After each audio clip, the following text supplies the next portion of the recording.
Hey everybody, it's Jeremy. Welcome back to the Slowest Blitz, where we are playing Asphodel. It's turn 72, and this is a really big turn for both us and the rest of the world. So let's dive in and see what the fuck happens. So first off, we have finally, after many moons, achieved our goal of hitting Army of Rats. We'll see if that matters. Fingers crossed, we're on our way to Army of Bronze after that. Who knows? We cast Mother Oak, and it worked. We not only did we get the first cast, there were no other global casts, which is incredibly surprising to me.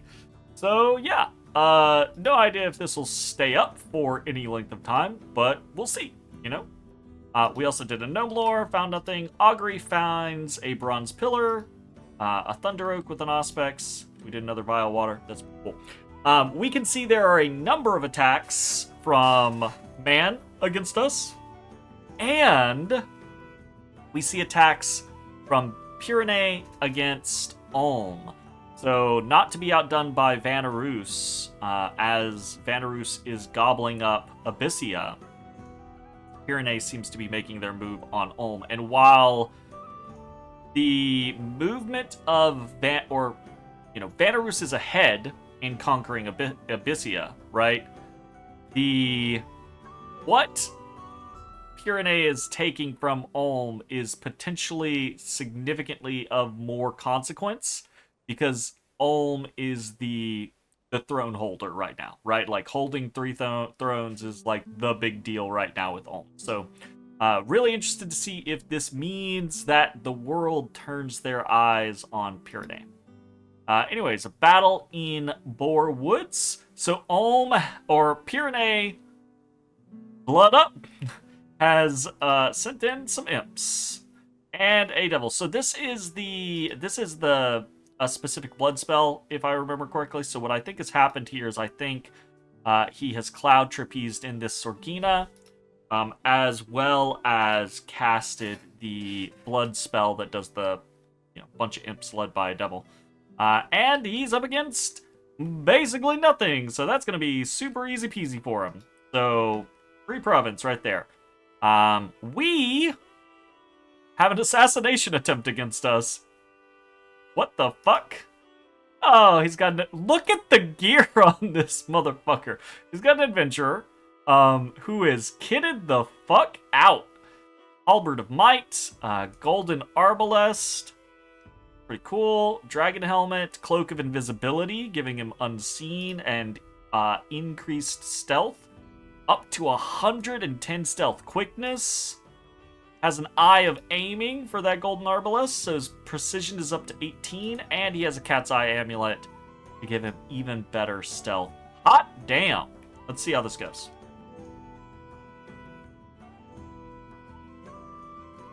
I was going to say, it would be really funny if he's got all this shit, and he rolls up against this Centaur Hierophant, and the Centaur Hierophant just bops him.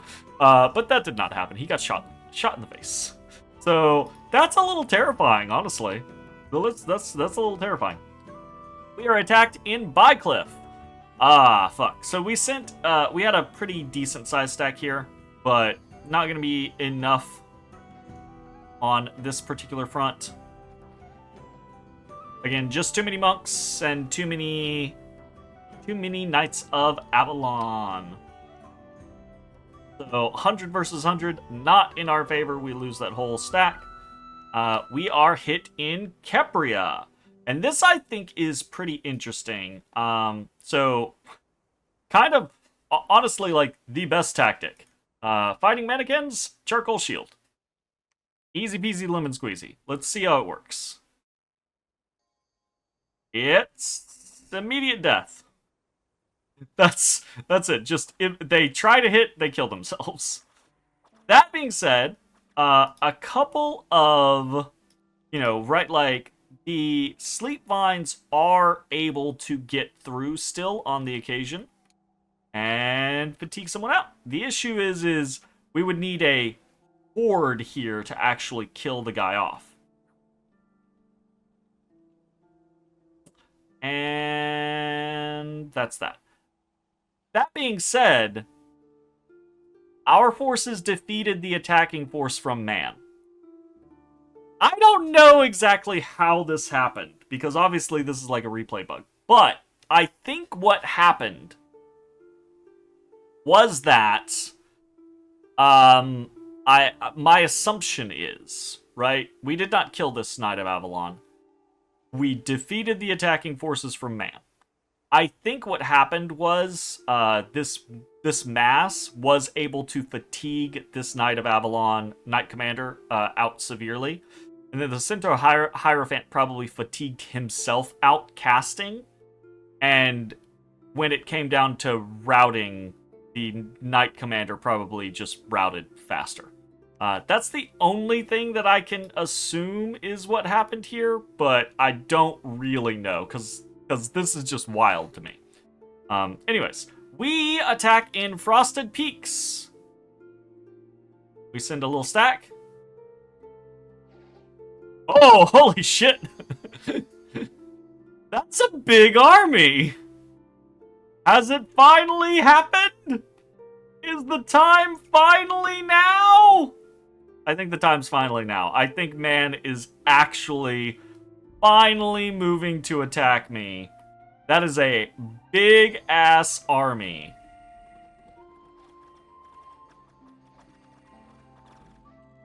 Wait, did we? Yeah, we did. Okay. I was gonna say, did that trigger fucking gem usage? It does not look like it. We didn't get any, like, big things. So we lost the 125 stack there. We did kill 69 wolves and 3 draconians, so we'll take that. Easy peasy. We are attacked on Asphodel. So he sends in the force that had been in Frosted Peaks, the Kushis and a fair number of monks and some draconians. But we've got a decent number of units here patrolling Asphodel.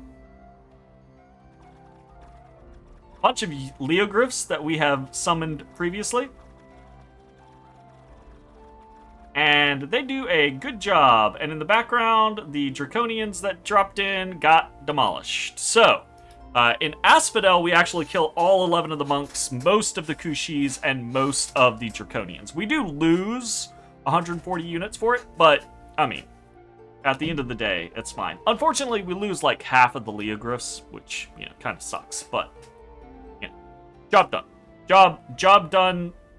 We'll take it.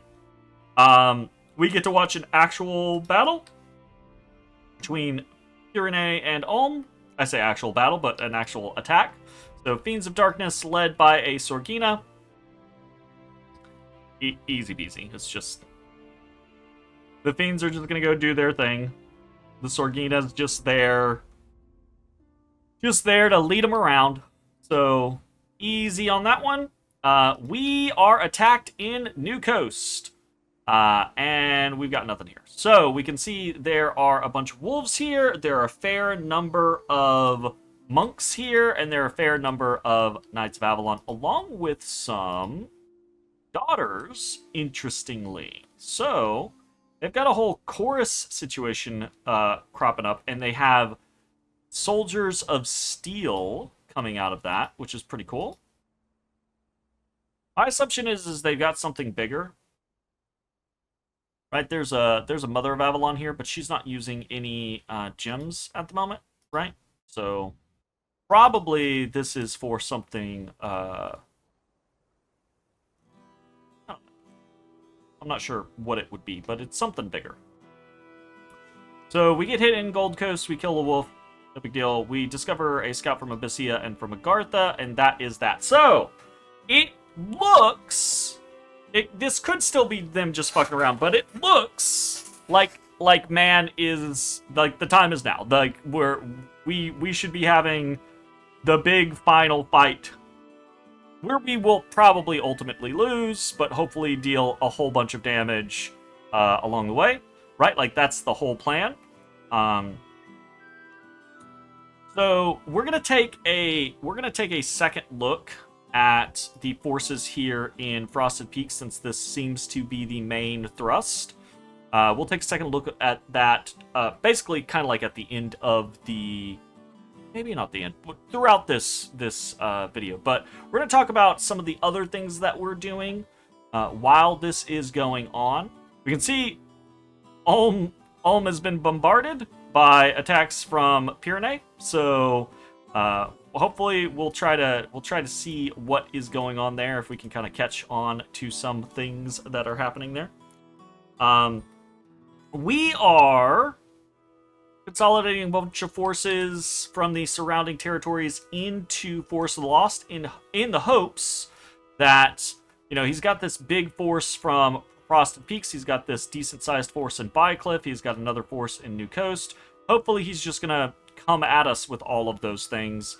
So if he does, right, the force in New Coast isn't actually that big. It does have some little communion there, but I'm hoping 500-ish will be enough to do something about it. Also, we have some fluffing going on, right? We've got this Etten Mandragora here, and he is getting regrowth, he is getting lucked, and he is getting iron skinned. We are double casting, right, because he is massive, and these Dryad Hags might favor casting it on themselves. So we're just double casting basically all of those buffs in the hopes that we will ensure that we are going to hit him. That's also why we've basically forward deployed everything and trying to get everything basically out of the way. No special units here really, except for just what is just being picked up off the ground.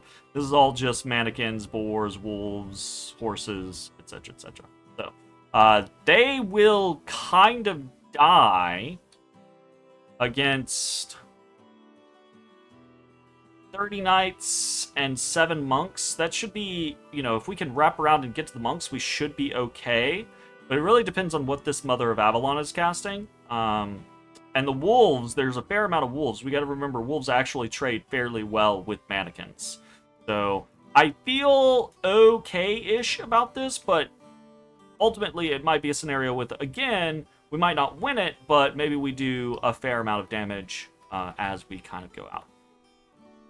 We are also attacking into Lovendalen. So Shade Forest is now in a untenable position, right? So if he pops onto Shade Forest with the forces in Bycliff, doing the math by what is here, we only have 600 units here. I do not think that is necessarily going to take this very well. It might. But, you know, as you can see, this was 100 units, and they did nothing. You know, and part of that is just quantity. Like, if all of that happens and we have another force down here, or this force is twice the size and we have another force down here that's twice the size, then right about now they would be slamming into this, while a second force is about right here, or a third force is about right here, I suppose. So the 600 might make the difference there, but they also might not make the difference there. So it's kind of like one of those 50-50 things of, if he brings in anything else, if it was just that and we could guarantee that it was just that, I would feel okay about protecting Shade Forest.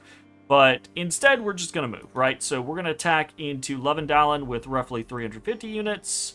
We're going to attack into Frosted Peaks with roughly 240 units. A couple of Carrion behemoths in there, some Minotaur mannequins in there, right? This is partially just to fuck around, stomp around, right? But also hopefully to cut retreat lines if he does march forward from Frosted Peaks. We are also, as you can see, we're just gonna immediately hammer behind him at Sylvania, right? So we're sending 300 units. This is not an especially, like, robust attack force, but we do have the whites there. So it's very possible that this could get smashed. But again, it's intended to disrupt supply lines and cut retreat options and things like that. So we'll see how that plays out. It might not actually amount to anything. We're continuing to patrol in Asphodel with a decent number of units. Not a crazy number of units, but a decent number. So we've got still some of our Leogryphs and a little over 100 mannequins there. A little over, around 100 boars, around 100 harpies, you know, a couple of things here or there. Not the entirety of the force, around only 300-ish, 400 of the units that we have here. So we could still do some damage. We also don't have most of our special units here. I considered moving and patrolling them, but I don't know if this is just going to be a feint or if he's just going to fuck around or what have you. So we're continuing to reanimate while this happens. And then we're basically patrolling with everything in Shadowglade, with the idea of, you know, technically Shadowglade is more valuable to us now than our capital is. It's more about the existence of Mother Oak here at this point in time. So there is that. Take a look at what we've got going on. We've got a pretty large horde here, 1,600 units. We are patrolling with almost everything. We're patrolling with basically everything that we think is going to matter. None of the Carrion centaurs, they're all still reanimating. The werewolves are still summoning allies. The draconian chiefs still summoning allies, that type of stuff. But patrolling with everything else... I can blow my nose, sorry. It's starting to freak me out. Okay. And we're casting just basically everything that we can cast. We've got a lot of gems that we have thrown about. Because if this is going to be the final battle, right, we're gonna load as many people up with as many options as we can, type of situation. So we're throwing out a lot of group luck. Let's take a look at the battlefield first real quick. So we just have walls of fast-moving things out front. So the Carrion horses and boars up here, Carrion wolves down here. We've got a bunch of wolves in the center. We also have a strong core of mannequins, which are very, very slow, but also mandragoras and bears and things like that. We've also got our few gelatinous cubes up there. We've got some Minotaur warriors up on top, but most of our stouter troops are down here in the bottom, right? So all of our Black Centaurs, Black Minotaurs, Carrion Furies, etc. are down here receiving the blanketed buffs that we're going to be throwing out. We've got a massive stack of behemoths in the center, and then other things just kind of spread out with some draconians and manticores in the southern flank. So a lot of these buffs that you'll find are going to be stacked on top of this core of more elite units. So group lux and then some summoning sprites. The sprites are, you know, just something to kind of do. I don't know that that's going to work out for anything, but I am interested to see if they have any effect in, you know, because a lot of what we're doing is fatiguing. So maybe throwing in some more options for fatiguing will help out there. I don't fucking know. Really? We're doing some quickening, some frozen heart spam. We are doing Army of Rats. We don't really have a lot of pen gear. We've got just an Eye of the Void. And what's that? So Army of Rats and then some relief going on there. We do have a Light of the Northern Star going up. We've got a bunch more summoned sprites out front. We've got this guy has a black bow, so he's just going to eagle eyes and fire rear. More summoned sprites, more summoned sprites. I'm not really sure about the whole summon sprites thing, but again, just kind of like massing bodies. Not only do they have fatigue, right? But you get 6 of them for 1 gem. And the assumption here is that if he actually fights us, the only way we win is by drawing things out. So, in theory, if we summon 60, 70 sprites and they start shooting, maybe they'll help fatigue things out faster, and that'll go well for us. More quickening. We've got an anti-magic come up. I am worried about this because this is pretty late, like 72, and we can't instantly cast anti-magic is rough. I say we can't instantly cast it. We can on our god, but our god is doing other things, so that turns into a situation. So this might come back to fuck us. We'll see. More sprites. We got a guy just casting Frighten spam out front. Probably won't matter. Got a Power of the Spheres, a Will of Fates, so that might be a little helpful. We've got a Doom coming out. We've got an Army of Shades coming out. This won't be super helpful against all of his units, but it'll be helpful against some of his units. And then we've got some Nightmare Masks coming out, giving some of the units down here Dread. So we'll see if that makes a difference at all. We've got a Marble Army, Firefiend, Ground Army, Hail of Burning Embers. I don't expect all of these to go off, but they're kind of just in order of importance. Marble Army being the big one for us, and then successively further down of what I'm expecting to kind of go up against, right? We've got an Army of Mist. Again, same kind of scenario of what I'm expecting to have to worry about.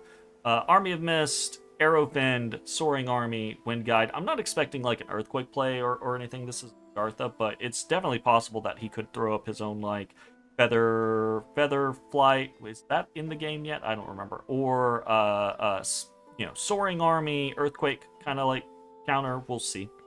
Got a lot of Giant Strength Warriors going out down there in the south. We've got a Frostbend, Life After Death, Rigor Mortis situation. We are casting Rigor Mortis towards the end of this cycle, and I don't know that that is a good thing. We've got an Army Regeneration going out. We've got a Serpent's Blessing Howl going out. We've got some more Summoned Sprites. We've got a Carrion Growth. We've got an Army of Giants, Divine Blessing, Puppet Mastery, blah, blah, blah, blah, blah, blah, blah. So not a lot of crazy stuff. Really just kind of boiling down to massive numbers. We'll be at 600 over his current total. So maybe that matters, maybe that doesn't matter. Probably should be prioritizing more the Rigor Mortis. But yeah, we'll see. I don't know why I have it so late.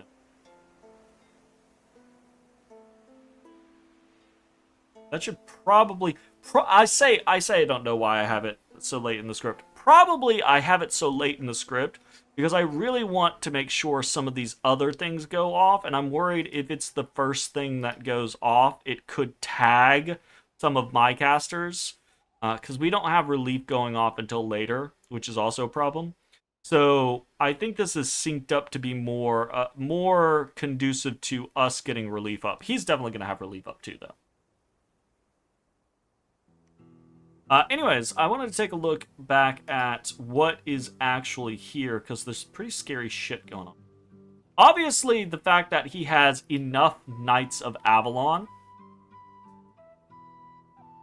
to build an entire wall and then some is scary as fuck, right? Like that is, of course, scary as fuck.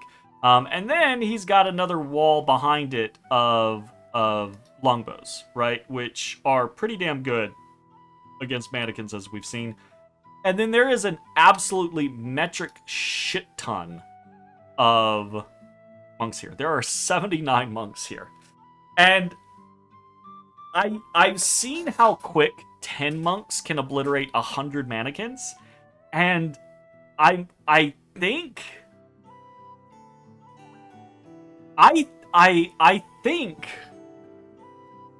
he might just be able to obliterate me with pretty much just the 79 monks, honestly.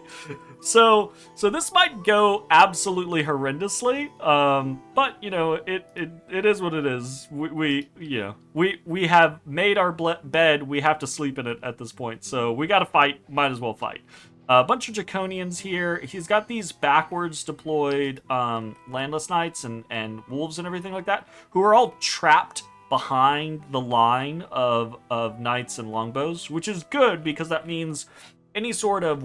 This is I considered, right, doing something like an immediate soaring army play to try to like go around the knights and fuck around in the rear, but this kind of really prevents that situation.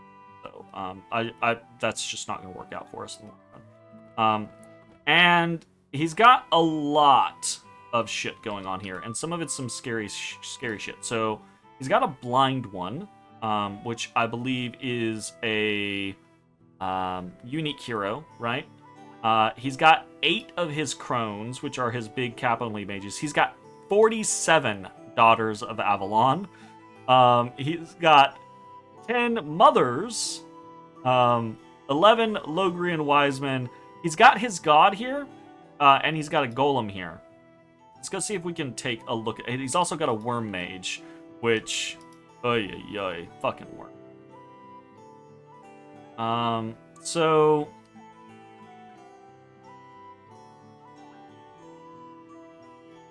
there's the worm mage. Let's get this guy fucking loaded up with nature gems. He's got a shit ton of gems too. Like that should be another thing that I point out. He's just got, I checked through earlier, and he's just got gems on a metric fuck ton of people. So this is gonna be bad. This is gonna be bad. And this, I think, is the biggest concern. And the reason why I say this is the biggest concern is because he's Astral 9, and that is a Rune Smasher. And a Ring of Sorcery, which is 3 penetration. And 3 penetration typically means something. And this is a shit ton of Astral Pearls. So, I feel pretty confident that I know what the play is. But I don't know that me trying to put it up or trying to do anything against it is going to matter ultimately. So yeah, that's kind of the issue.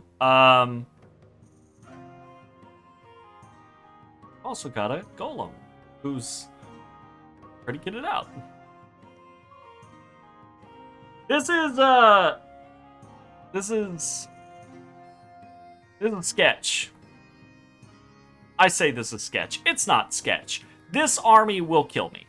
This army will absolutely kill me. It's just a question of how much damage can we do to this army, right? And how much damage can we do to other armies? Can we catch this army and you know, deal a big blow to it and force the lost, right? Can we cause some issues in Sylvania? Can we cause, if he attacks in Shadowglade and we have a big battle, can we cut off Lovendalen and Frosted Peaks and, you know, even if we don't win, which I would not expect that we would, can we cause enough of an issue to where, like, he, you know, one, we kill, like, maybe half of his forces and some more route or something like that, right? Like, those are the kind of ideas that are in it. Ultimately, I think the biggest things here are probably this is too late, right? Like, this is too late. But if my suspicions are correct about what's going to happen, I don't think that even first turn casting this on, like, my god is gonna matter. So, and I'm not gonna spoil why. I assume most people know why, but if my assumptions are correct, then this being cast immediately by my god is not gonna matter. It might, but I don't think so. Correct me if I'm wrong. But we'll see. If he attacks Shadowglade this turn. If he doesn't, then this is all a moot point, right? If he just holds here, he'll delete the force that we sent for him. If he goes for Asphodel, he'll delete what is on Asphodel. Yeah, we'll see how that goes. That's it, pretty much. Interested in what's going on with Ulm and Pyrene. Trying to keep eyes on what's going on over here, but Vanarus has not moved against Abysia. This is our death knell, right? We've been talking about this for a little while, but the end cometh, definitely. So it's just a matter of how much damage can we do on our way out. And while we're on our way out, I'm going to try to continue to see as much that's going on in the rest of the world. But really, it's Nabah versus Agartha, which hasn't really been... Nothing's really been happening here recently. I don't think that they've made peace. I just think they're kind of like watching each other and kind of like raiding back and forth in the initial touch points. But I could be wrong on that. And then, obviously, Pyrene is trying to overwhelm Ulm as quickly as possible. So we're going to try to keep eyes on that. But this is just all tiny shit. Like, this is all just blood. Here's a couple demons here. Here's a couple of, or a shit ton of imps here type of thing. So we haven't seen any big armies. I guess I should move over. And yeah, I say I should move after the fact. Instant reaction.